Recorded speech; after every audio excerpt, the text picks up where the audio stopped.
Ladies and gentlemen, welcome to today's session of Turn on Federalism. We will be with you shortly. Thank you very much.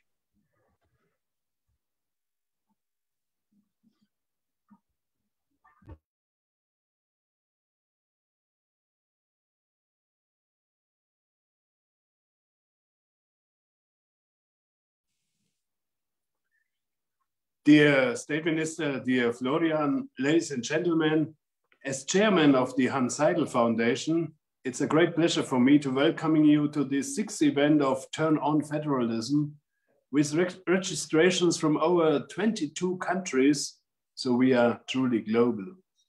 As a foundation headquartered in Munich and based in the whole of the Free State of Bavaria, federalism is not just an abstract constitutional principle. It's the essence of the German political organizational structure. Whether at home in Bavaria or abroad in more than 60 countries around the world, when being asked for support concerning the concept of decentralizing power, we are glad to share our experience. We, as Hans Seidel Foundation, do assist the central state as well as structures on regional or local level to keep the discussion on federal or decentralization issues alive. When being asked for support for newly elected mayors in small towns and villages, or for support for the future constitution of a country, we are glad to provide assistance. We do show possibilities without enforcing a system. Every state has to find its own way. Ladies and gentlemen, federalism is a political concept, is heavily loaded with expectations and fears. Stable state structures where people can strive for their freedom and happiness, where minorities are accepted, where they can live with their culture, express their identity, and have democratic rights, will be a precondition to solve many current crises. The ability of federalism to integrate diverging interests, autonomy movements, or solve territorial conflicts peacefully is always emphasized. Aspects which are shown in the Foundation's slogan in the service of democracy, peace, and development. Aspects which have been already discussed in previous sessions. The Hans Seidel Foundation is a German political foundation entrusted with a mandate by the German federal parliament, the Deutsche Bundestag. The core task of our mandate is to promote and support democracy and the rule of law, especially by civic education in Bavaria, but also worldwide. With the Munich Federalism Days or the Turn on Federalism series, we try to create a global debate on the concepts of federalism and decentralization. Concerning Turn on Federalism, we do closely cooperate with 50 Shades of Federalism, a project established in October 2017 at Canterbury Christ Church University in the United Kingdom, headed by Dr. Søren Kyle and Paul Anderson. The project aims to create a debate about many issues related to the topic of federalism in order to provide succinct, easy accessible, high quality research articles free of charge. The articles featured are written from scholars from all over the world to ensure that a diversity of perspectives and case studies are considered and that the multifaceted nature of federalism studies is presented. Today, the State Minister Herrmann will speak about the German dealing with the COVID-19 crisis, especially from a Bavarian viewpoint. It's a bit ironic that we have such a global seminar today out of the fact that we face a global problem which restricts us from meeting personally. Probably a lot of people are already tired of online conferences and seminars. However, they do give us at least the chance of discussing and finding solutions. I couldn't think of a better expert today to give us insights into the fight against COVID-19 here in Germany and Bavaria from a federalist viewpoint. As State Minister Herrmann is also the COVID-19 coordinator, or the fight against COVID-19 coordinator of the Bavarian government. He's not responsible for the COVID-19, but for the fight against it, to say it again very clear. Every decision, every proposal concerning the fight against the virus from a federal perspective passes through his hands first. So, Florian, it's a pleasure for me welcoming you. The floor is yours, and we are looking forward to an interesting discussion moderated by Anja Richter from our London office today. Thank you very much for your attention. Now, Florian, the floor is yours. Thank you very much, Markus. I hope everyone can hear me and everything works. So I think so. Very good. So thank you very much, Markus, for the kind introduction, and good afternoon or good morning to everyone. I'm really delighted to welcome so many interested guests from all over the world. Federalism in times of crisis, can that work? As COVID coordinator and head of the Bavarian State's disaster management team, and also as minister in charge of federal affairs in Bavaria, I can answer this question with a resounding yes. It is precisely during this coronavirus pandemic that the advantage of a federal system has become apparent. So I am more than pleased to put in a good word for our success model.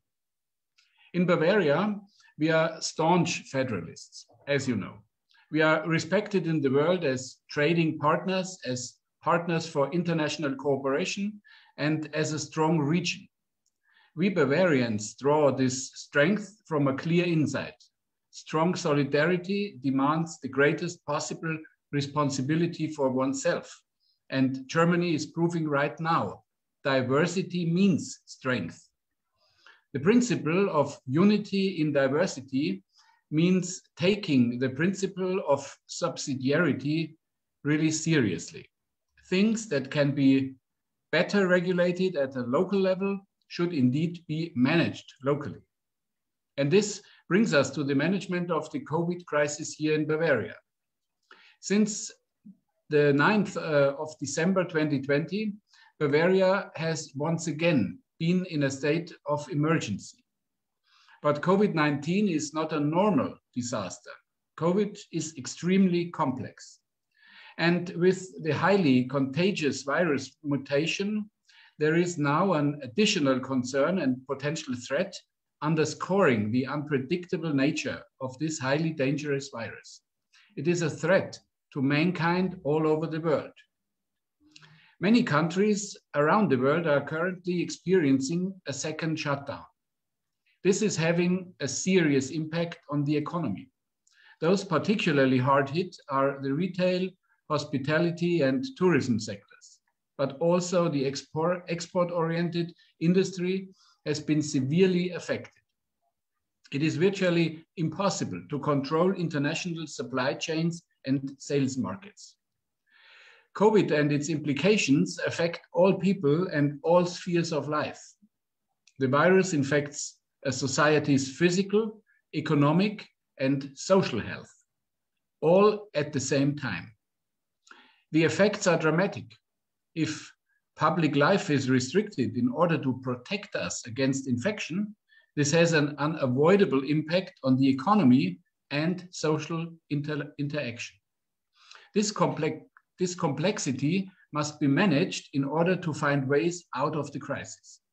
And what makes the whole thing so difficult, there was and there is no blueprint for fighting COVID-19. So how are we managing the COVID crisis in Bavaria? For us in Bavaria, it was clear the government must be able to act and react quickly. Hazard prevention requires swift action.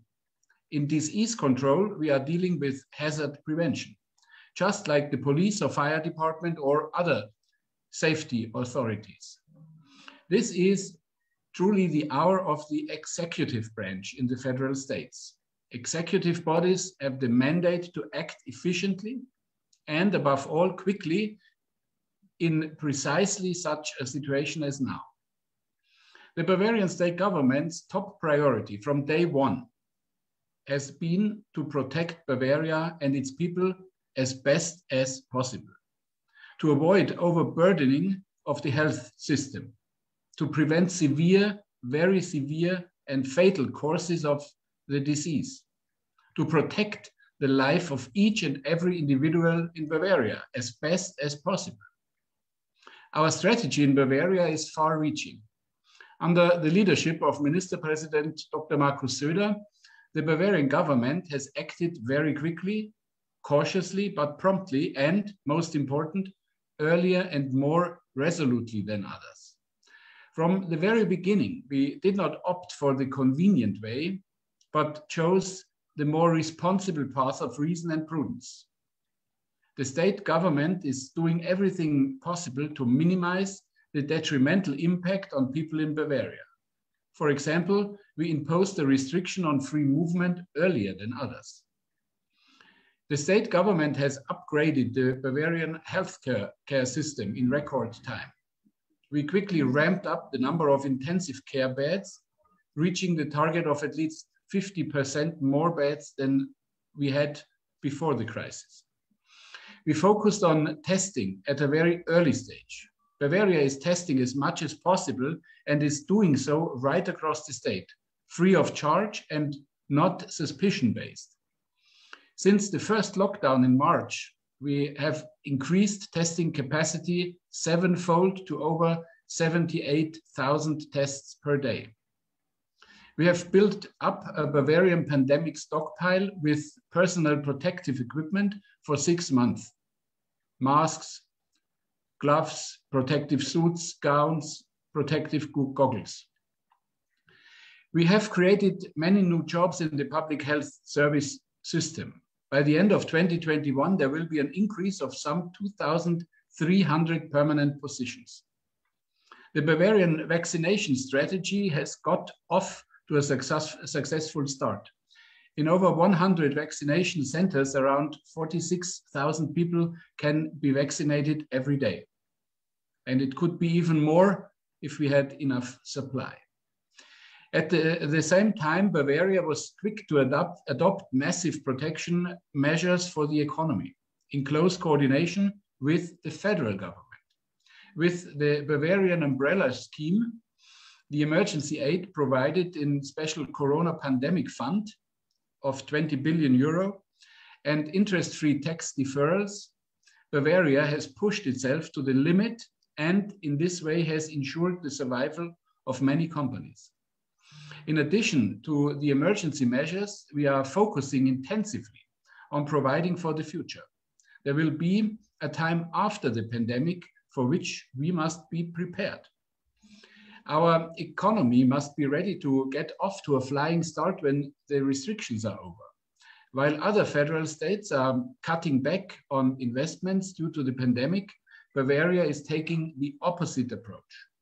With the high-tech Agenda Plus program launched last summer, Bavaria has significantly expanded its technology and future initiative that now stands at 3.5 billion euro.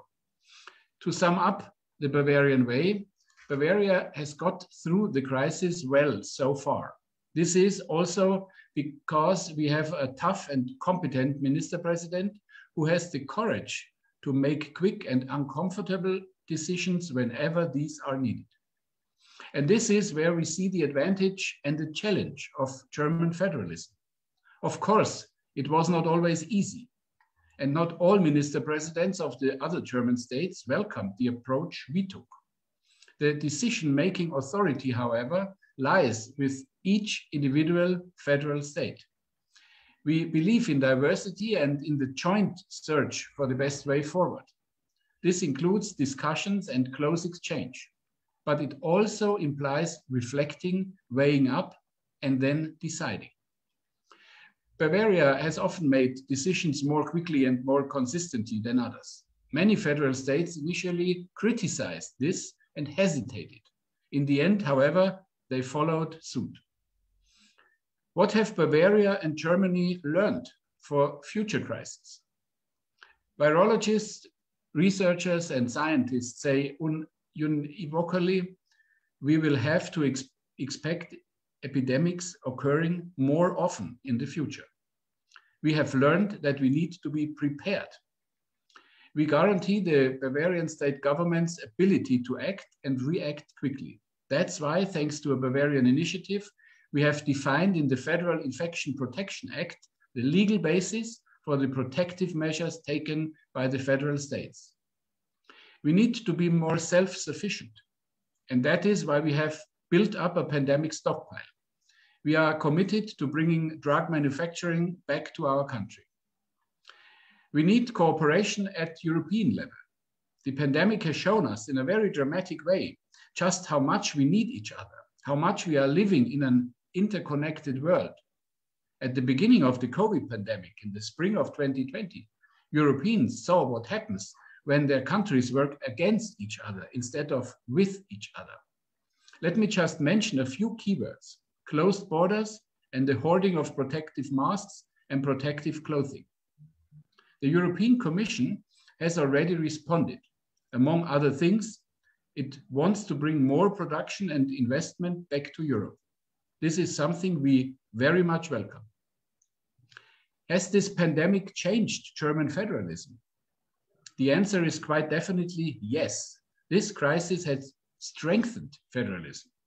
It has become quite evident that concrete measures have to be tailored to local needs and circumstances. That is to say, the measures need to be adjusted in each federal state. Unity in diversity means we need a broad approach and a uniform roadmap. The specific deployment, however, has to take place at a local level. In Mecklenburg-Western Pomerania, there is no ski tourism, and the state does not share a border with COVID mutation area of Tyrol. In Hesse, Thuringia, or Saxony-Anhalt, there are no national external borders whatsoever. And in the city-states of Berlin, Hamburg, and Bremen, the infection issues are different again. This is why the concrete measures in Bavaria are different to those in the northern of Germany, for example. And it turns out that the fast, small entities are working best. The federal government, with its heavy bureaucracy, is too sluggish for rapid crisis response. I just mentioned the introduction of mandatory masks and the procurement of masks, or the vaccination strategy, including the purchase and distribution of the vaccine. All of these dealings were suboptimal. It is for this reason that we insist on the principle of subsidiarity. Everything that can be better regulated locally should not be imposed from higher up. The subsidiarity principle is yet another aspect of a well-functioning federalism. The municipal level has a decisive role to play in this respect.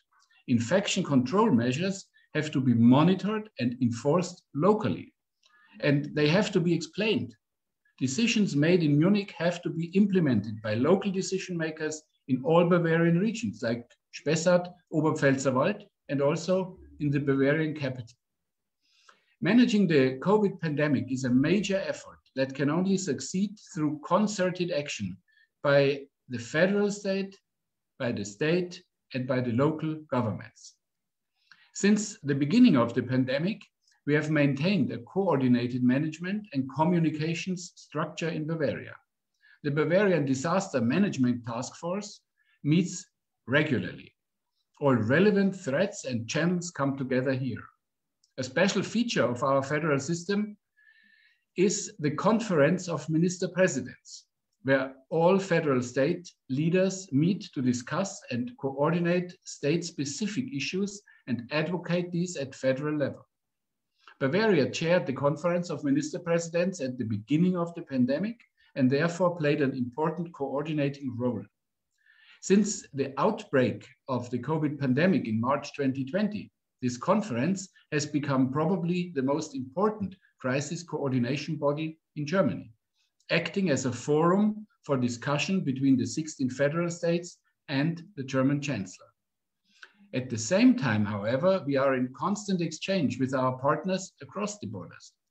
Our Bavarian Minister President, Dr. Markus Söder, meets the Austrian Chancellor Kurz, talks to French President Macron via video link, and just last week agreed on a 10-point plan for joint action to combat the pandemic with Michael Kretschmer, the Minister President of Saxony. We are providing intensive care places, taking in patients from our neighboring countries when the need arises, and are currently shipping vaccine to the Czech Republic. In summary, cooperation is working excellently on all levels. The mutual readiness to provide information and help is enormous. We in Bavaria live federalism because we firmly believe in it, and we take great care to ensure that we are left with sufficient latitude to maneuver. I wish you all the same amount of leeway in your home countries and look forward to exchanging views and ideas with all of you now. Thank you very much. Well, thank you very much indeed, State Minister Herrmann, for sharing Bavaria's experience and the measures it has taken to respond to the pandemic. And of course, thank you to our chair, Markus Faber, earlier for the kind introduction. My name is Anja Richter. I now have the pleasure to moderate this part of the event, where we're able to discuss some of the aspects you have already mentioned in your remarks, but also give our global audience the opportunity to ask questions and raise issues that go beyond the Bavarian experience and German federalism and relate more to their respective countries. As you've already said, we have a global audience today ranging from the Philippines to Canada to Argentina, over Ethiopia back to Europe. As always, I will kick off the discussion with a few questions I have prepared or I would like to ask you. But I do look forward to posing our audience's questions to you. And I would ask everyone to please use the Q&A box to ask any questions you may have. We are too many that I could count the raised hands. So please put your answers in the Q&A box and I will put them to Minister Herrmann. Keep them short and snappy and try to refrain from just commenting so we can get through as many questions as possible. So to get started, I would like to pick up the subsidiarity principle you have mentioned in your remarks, which of course is also a very important principle lived by Bavarian governing. Germany during the pandemic has been praised for its decentralized response, where local leaders could set their own rules and local public health officials were responsible for test and trace. And this was hailed as a model vis-a-vis more centralized systems, such as in the UK or in France. But others have argued that a crisis like the COVID-19 pandemic is too big for local leaders and requires a bigger, more national approach. Are local leaders really sufficiently equipped and resourced to respond to the challenges of a truly global pandemic? Well, thank you very much, Anja. And I think that's a very important question because, of course, and at first sight, something that is so big and complex as this pandemic is, the answer also have to be big, and there cannot be small steps and small measures. So I think the important point is to find the right balance between the general strategy that should be more or less the same overall. And I would say the strategy in general is the same worldwide, containing the virus and fighting the infection rate by containment measures, by cutting down social contacts and mobility. I think that's all over the world the same strategy, and at the same time starting with the vaccination as the only real weapon to end the pandemic. But that is only the big picture, and of course in detail it's very important to impose the right measures.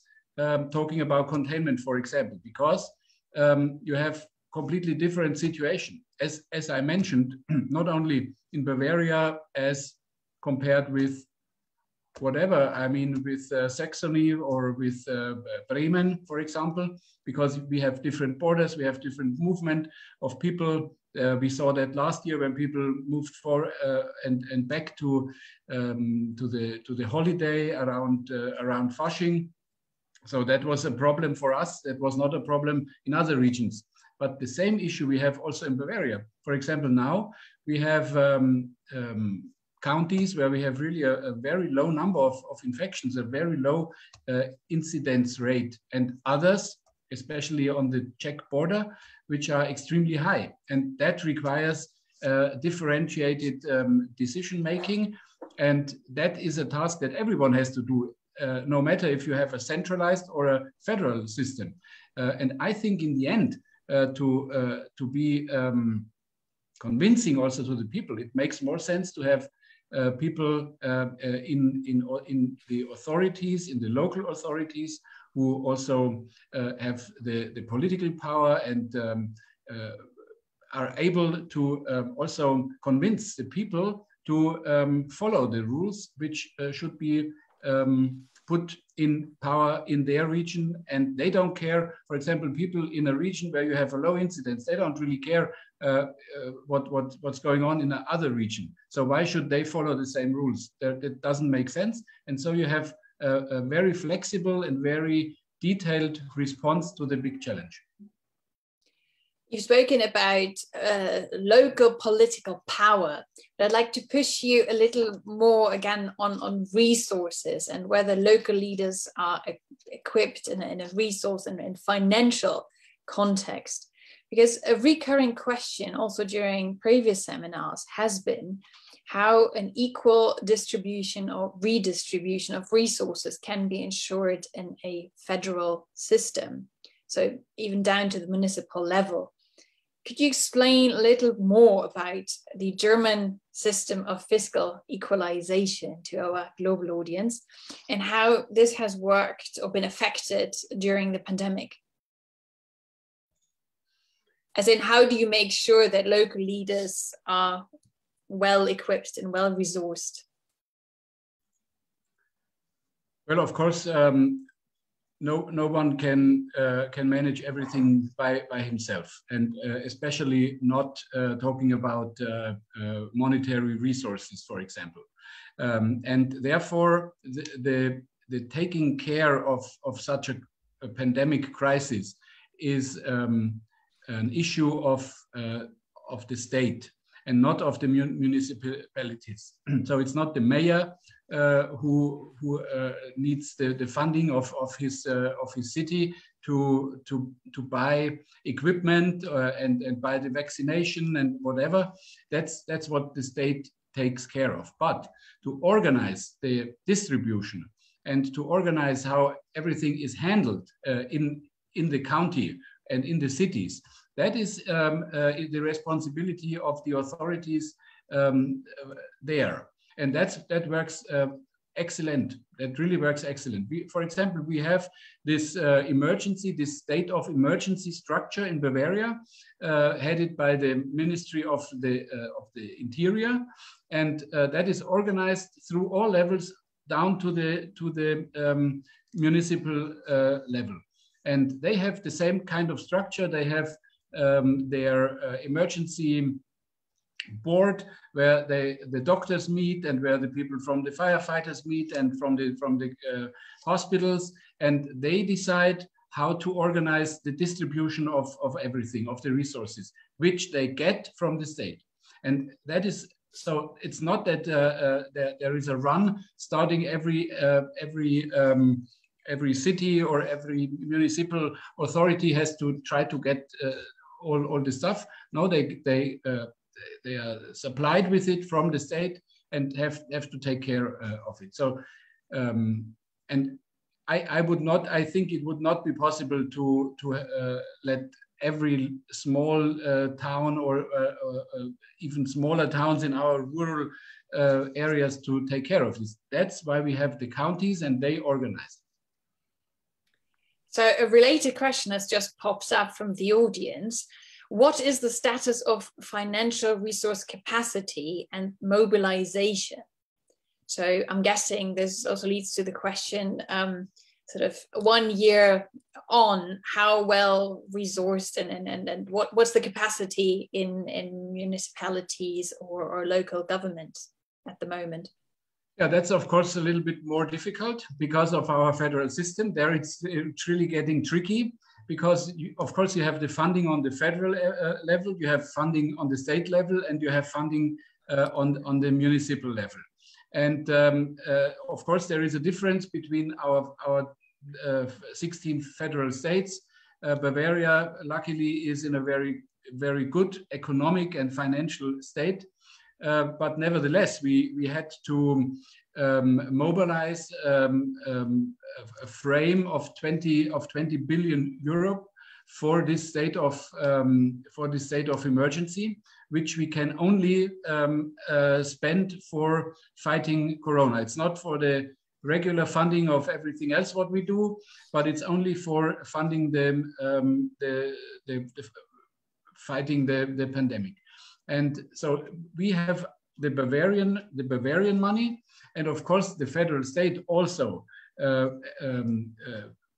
has enormous amount of money allocated for fighting the pandemic from the federal level, which of course also helps the states, and in the end everyone who has to, for example, get a mask or fund working force in our hospitals and things like that. So it's a mixture of a couple of levels of funding. The problem, which of course I guess some of the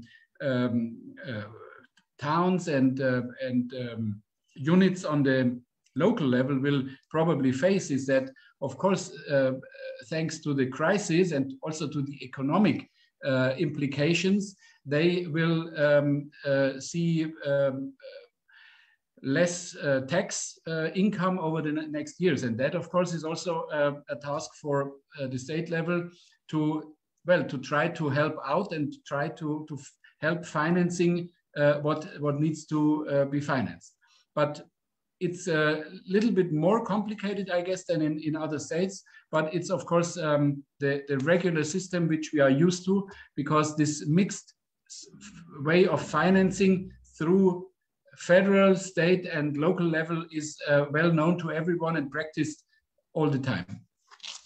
But given the difficulties you've just described, could I just cheekily ask, do you think this will lead to a rethink of fiscal federalism, the way it's been practiced in Germany so far, for the medium or long-term future?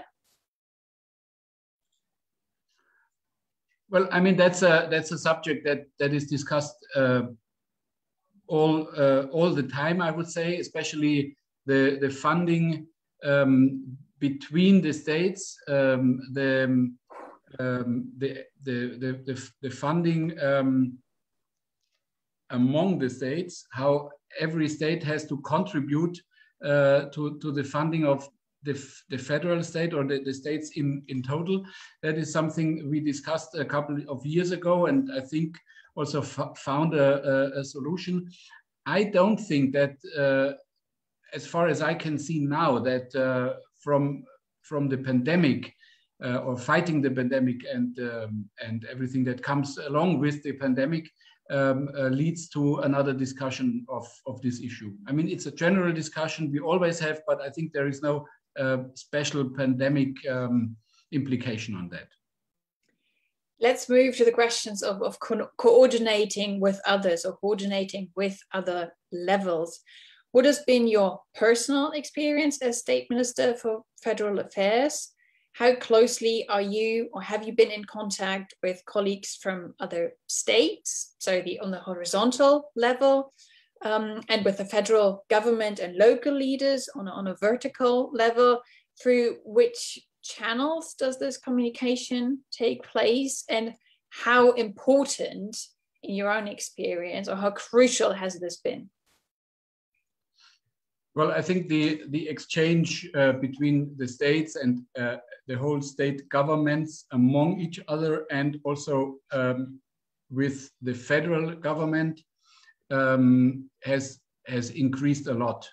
I would say that there is almost on a daily basis, there are conferences between the state ministers of health, also from the state chancelleries, and I mean every 2 to 3 weeks there is a conference of the Ministerpräsidenten with the chancellor. So that is really very, very intense level of exchange, and also of course decision making, because it's not only talking, it's really decision making and framing the strategy and defining the strategy and imposing the strategy in each state. So that's a huge amount of very close cooperation, I would say, very close cooperation.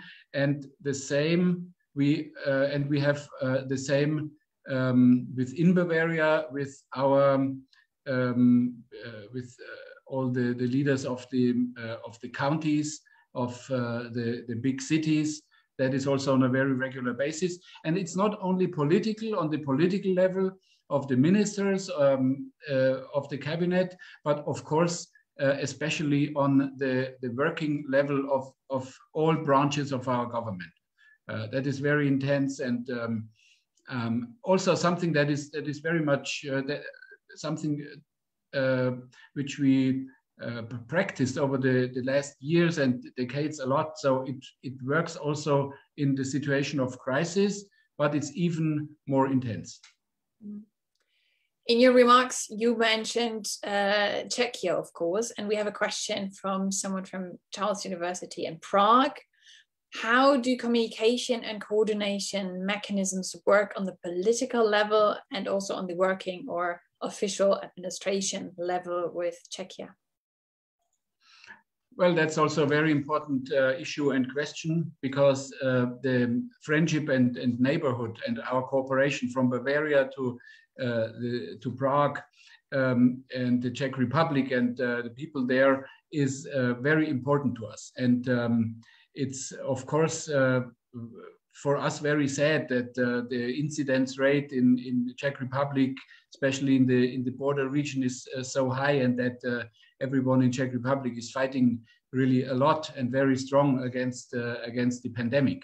And we have a couple of issues which are addressed and solved and discussed on different levels. For example, everything that has to do with border issues, with control at the border, if people coming across the border have the negative corona test and things like that, that's a federal issue. Everything that has to do with border is federal issue.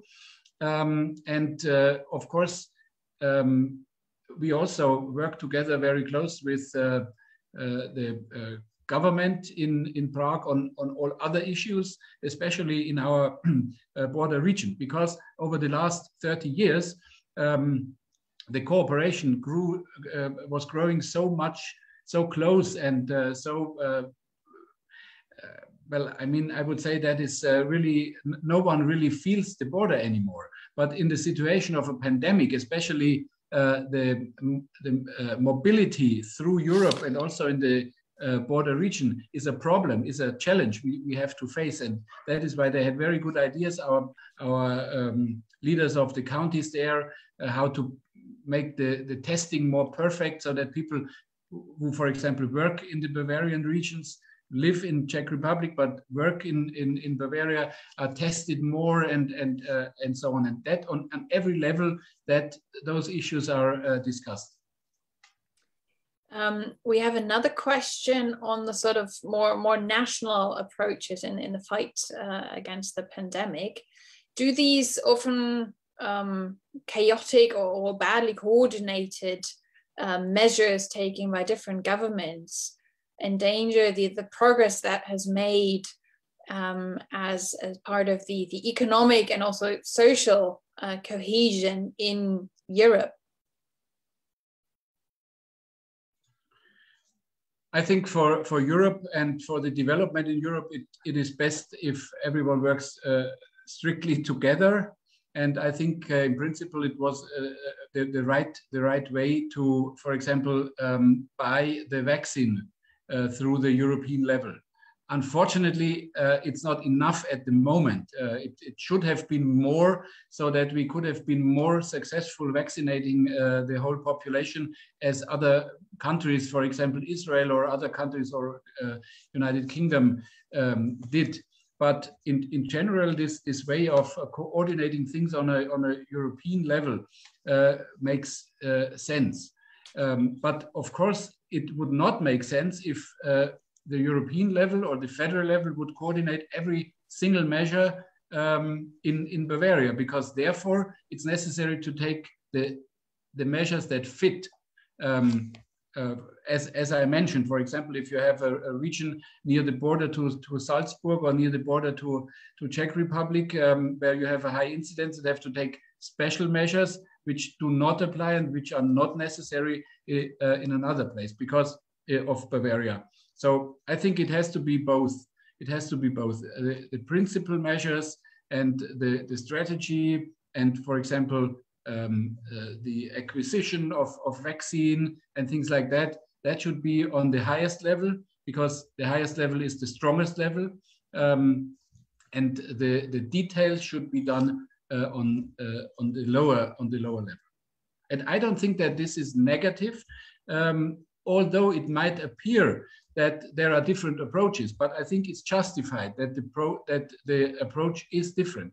And actually, I think people in Munich do not care if they, for example, have to stay at home after 9 o'clock because the incident was so high. At the moment, fortunately, it's not, but it was, and they really don't care if the same applies for people in Hamburg. Why should that be relevant? It's not relevant. It's important that we manage to get the infection rate down at the place where it's high. I think one question that's been raised, you have already just answered in your remarks, and the question was: would you have preferred Bavaria or the federal government to procure vaccines and not on the EU level? But I think you've made yourself clear. Well, I would have preferred that we have more ready now for vaccinating the people. That would be the best solution. Yeah. But I don't think that it would have been better if every state, and it would not have been Bavaria alone, but every state in Germany and every state in Europe would have made its own purchase. I'm not sure. I mean, we don't know. Maybe it would have been better, but I'm not sure. I think the way was right, but it's simply not enough at the moment. But we know that it's going to be better. And I always want to emphasize that it's really really great that we already have the vaccine, that we not only have 1, but 3 vaccines and 4 or 5 more to come, and to be certified by the European authority. So that is really excellent, and that makes really hope for the month to come. And one last question on vaccines. Will the priority for the elderly, so 60 plus people, and ill people for vaccination change up to April? But that's also a very good and tricky question. I think the strategy and the order, the schedule, or the scheme how to vaccinate people is linked very closely to the amount of vaccines that are available. At the moment, it's really we don't have enough, so you have to find a way to distribute it in a just way, because otherwise you get very difficult discussions. It could not be the way that the richer people get the vaccines earlier, or the quicker people, or the younger, or whatever. And therefore we followed the recommendation of the authorities in Germany that are responsible for making this decision, or at least making the recommendation. That is the Vaccination Commission, and they strongly recommended that the order should be defined by the risk of heavily or of getting ill very heavily or dying. And the question who will be dying earlier or quicker if the person is infected should define the scheme. And that, I think, is right at the moment, because at the moment we don't have enough vaccines. So start with the elderly people, because they will die earlier and quicker. And we already, fortunately, see the results. Because, for example, yesterday we had the incidence all over Bavaria of 74, and in the population of the people over 80, it was 50. So the vaccination of the elder people really works and is really very good news, actually. And as soon as we get more, and as soon as, for example, the private practices of the doctors start vaccinating, or the doctors at big companies, you of course have to rethink the whole scheme. But at the moment, I think the way we are administering the vaccines is the right way. Of course, politics plays a big role in all of this, whether it's measures to fight the pandemic or in the vaccine strategy. So I'd like to sort of enter the political arena. In Germany, the Chancellor has been more cautious than most of the state premiers and often seem to prefer stricter measures than them.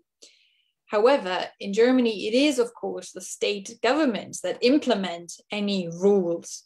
So arguably, they bear any backlash or bear the brunt of the public backlash. And some of them in Germany face elections this year. Do you think that explains why they have often been less keen to restrict their citizens?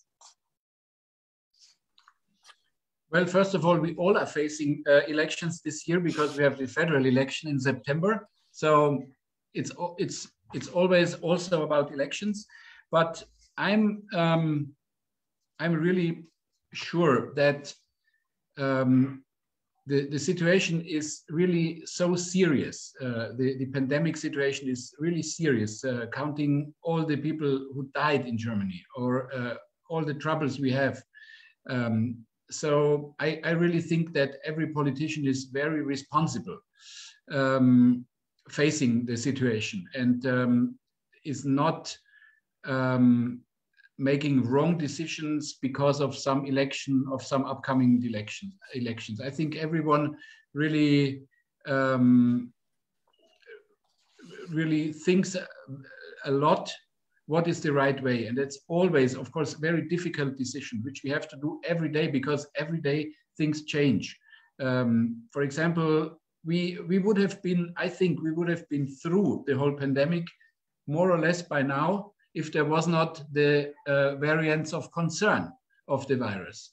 But of course, I mean, it's in the biology of the virus that they have the mutations and that the stronger versions of the virus survive. And so at the moment, we face the situation that the British variant and especially the British variant is very strong in Bavaria, around 50%, and it's higher infectious. So it's restarting the whole pandemic again if we are not careful. And that is what we couldn't see or didn't see like 2 months ago. And that makes the decision making so hard, because you cannot draft a plan and stick to the plan for 2, 3, 4 months. And so therefore you also cannot change the plan only because there is an election. You always have to change the plan and modify the plan because there is something new in the pandemic and thanks to the virus. And I think every politician, especially the minister president of the Länder, are very responsible. So I think they make no wrong compromises. Mm. I'd like to pick up with something you said earlier about the hour of the executive that has been talked about quite a lot. And In previous seminars, we've discussed intergovernmental relations and looked at formal or informal ways for the federal and regional or state level to interact with each other. And it was argued that in order to deal with a major crisis such as a pandemic, it helps to have formal settings already in place where both levels can meet. And you have sort of explained already that in Germany, the crucial consultations and decision-making has taken place in the Conference of Minister Presidents or ad hoc federal state summits, the Bund-Länder-Gipfel. Is that, in your eyes, the right format? You said it was crucial in the decision-making process.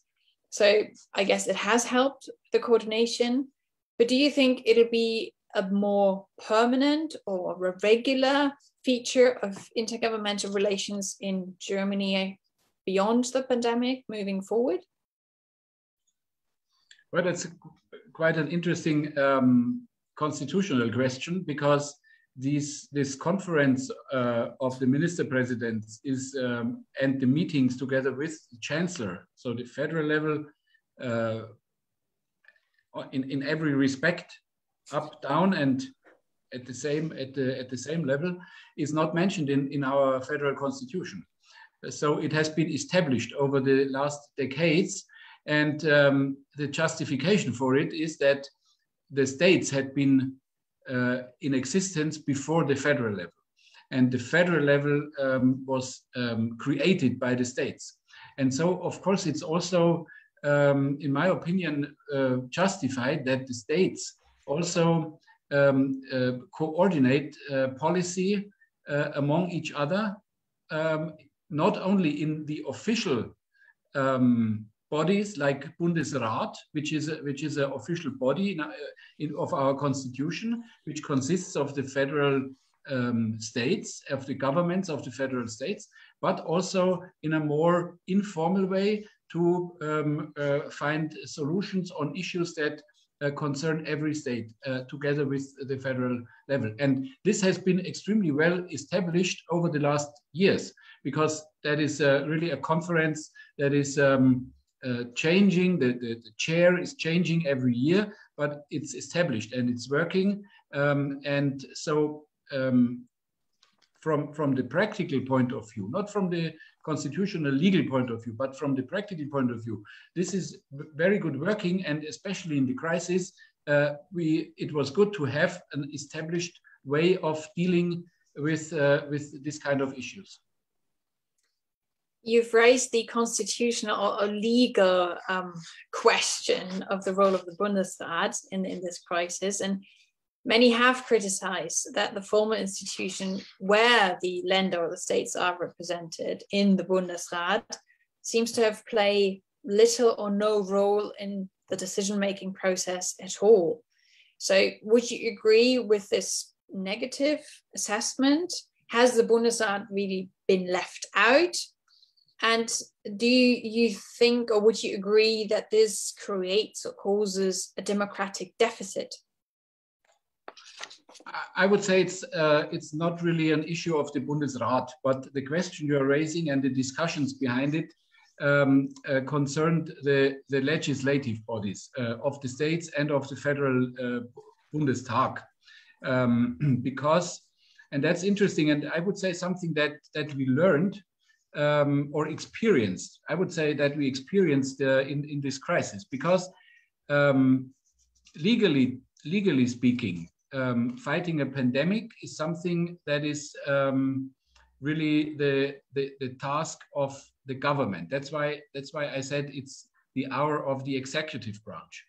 That is normal. That is also the way the constitution framed it. So in every kind of state of emergency or emergency in general, it's always the executive branch that has to respond.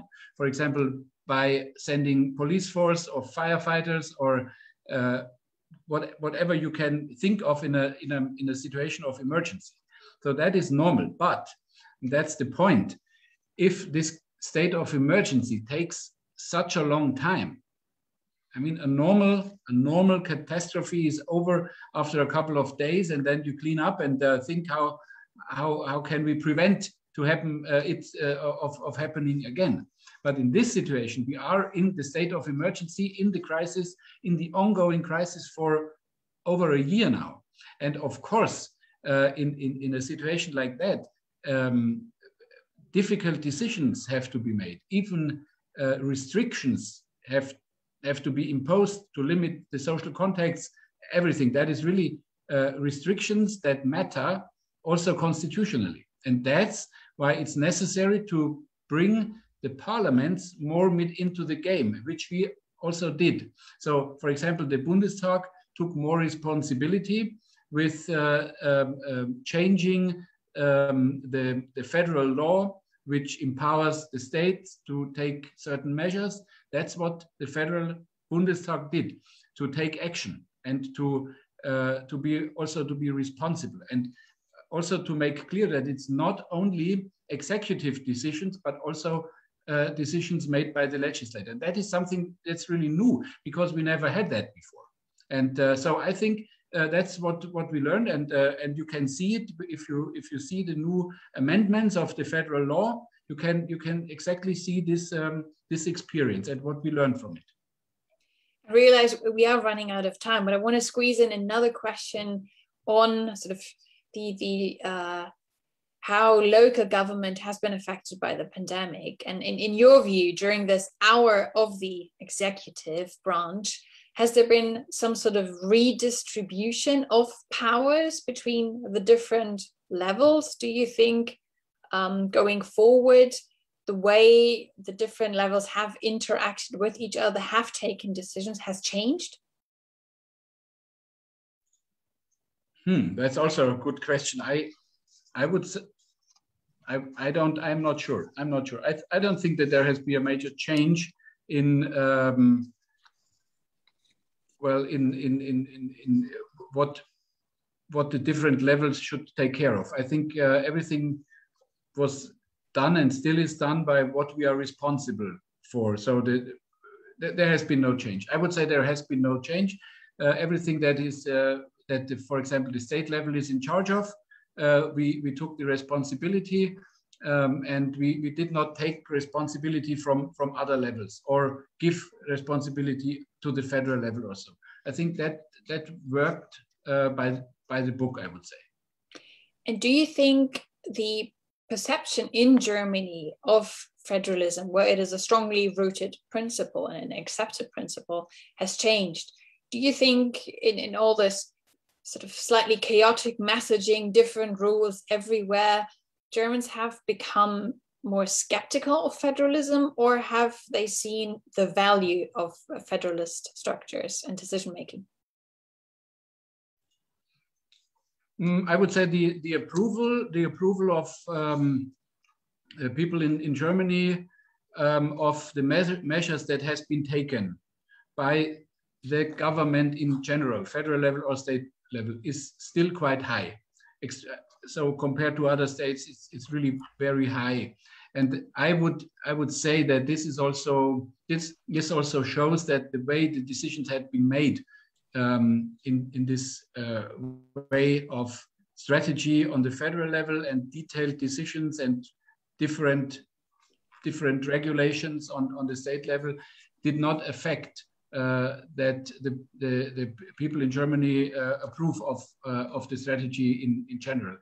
I'm not sure. I think there should be pause for that to ask the people, because it's always the same.